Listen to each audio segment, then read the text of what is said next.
Hey everyone, this is Max at MaxCTCG. Thank you for joining me in another video.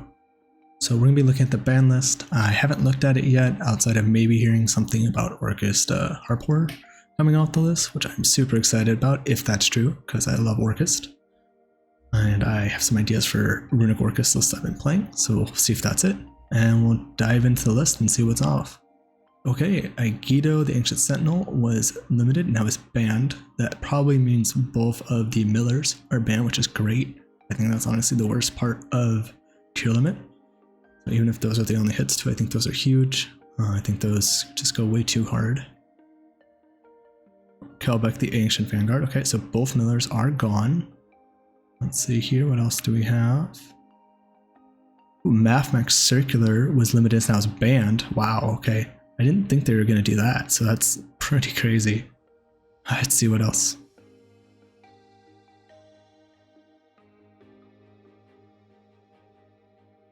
Ooh, Isolde, the Two Tails of Noble Knight. Okay, so this was limited and now it's banned.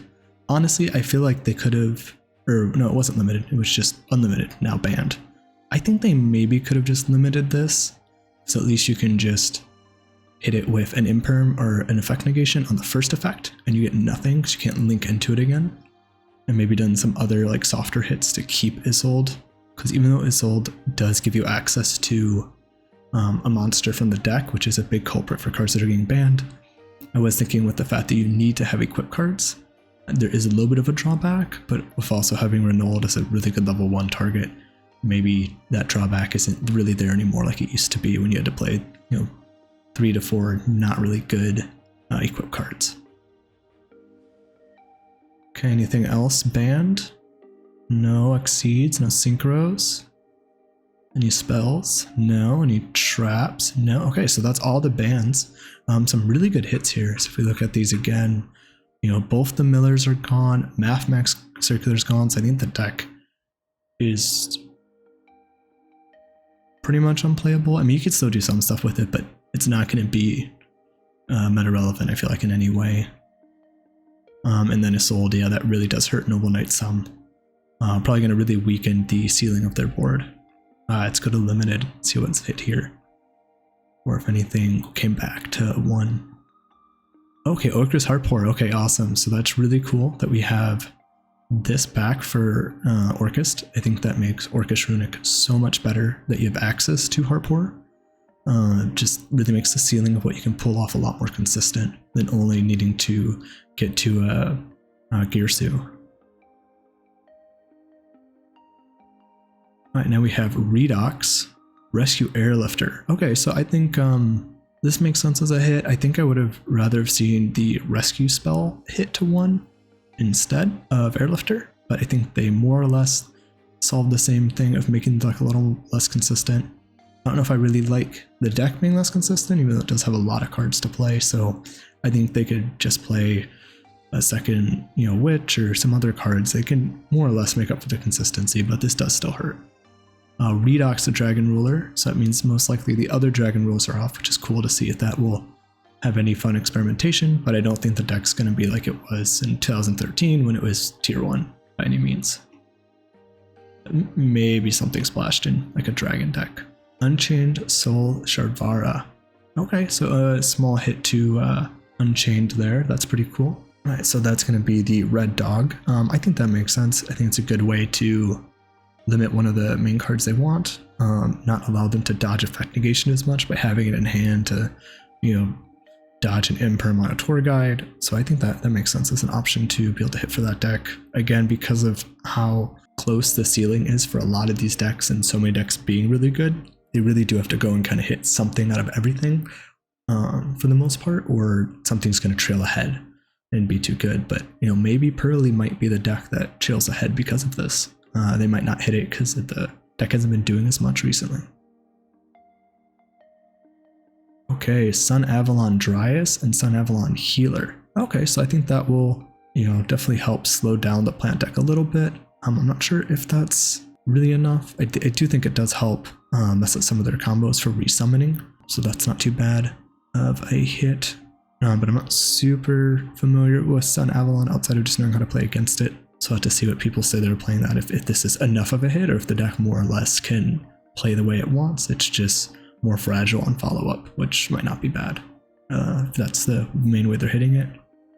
Okay, Ib the World Chalice Justiciar is a really cool card, so we'll see what that does. It'll be pretty scary, so it'll be fun to see what people can pull off with this. Maybe we'll see more stuff with the World Chalice archetype. That could be really cool.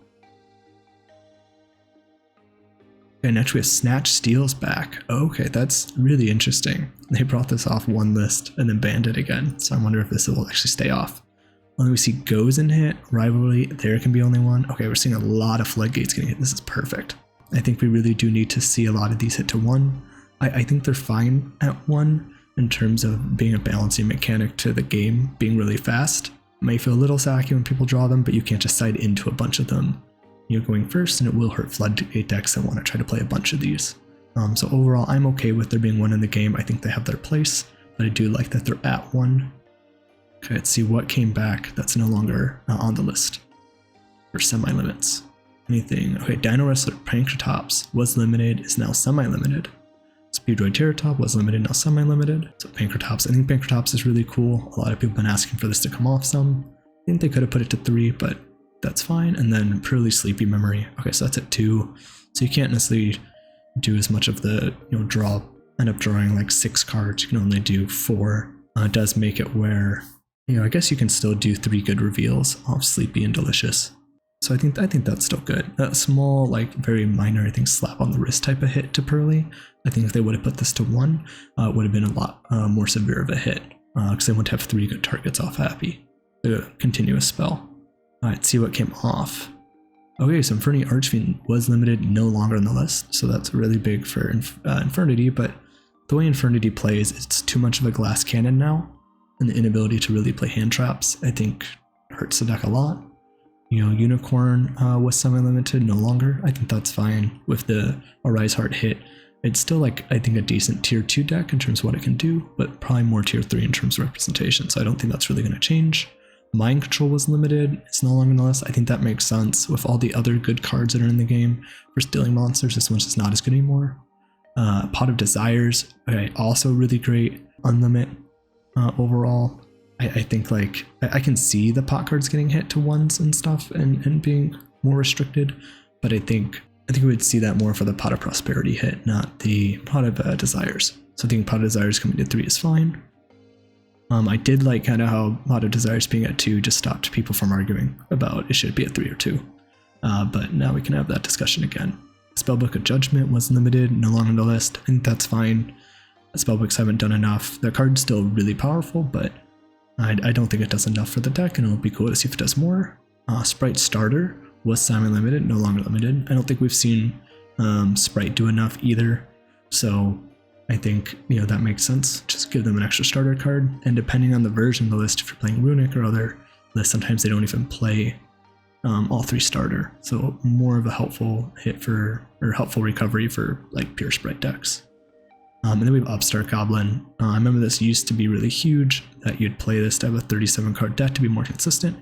I think the problem nowadays is that Upstart could be a hand trap going second or a board breaker going second, and that's just better, especially if you want hand traps, than having Upstart.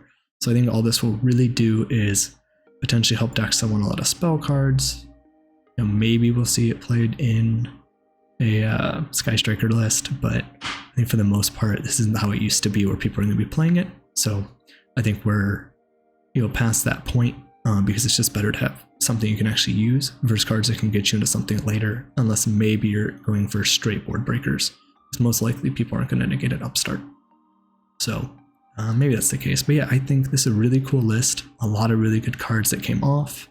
So I want to thank my patrons for joining. I have Tommy Lupika and Gio. Thank you both. And if you want to join and become a patron to support the channel because you like the content I'm making, you can find the links in my video description about page on my YouTube channel or my website. You can see different things that will come with each of the tiers, as well as each tier having a 7-day free trial to try it out and see if you like it before committing financially. Thank you again, and I look forward to seeing you guys in future videos.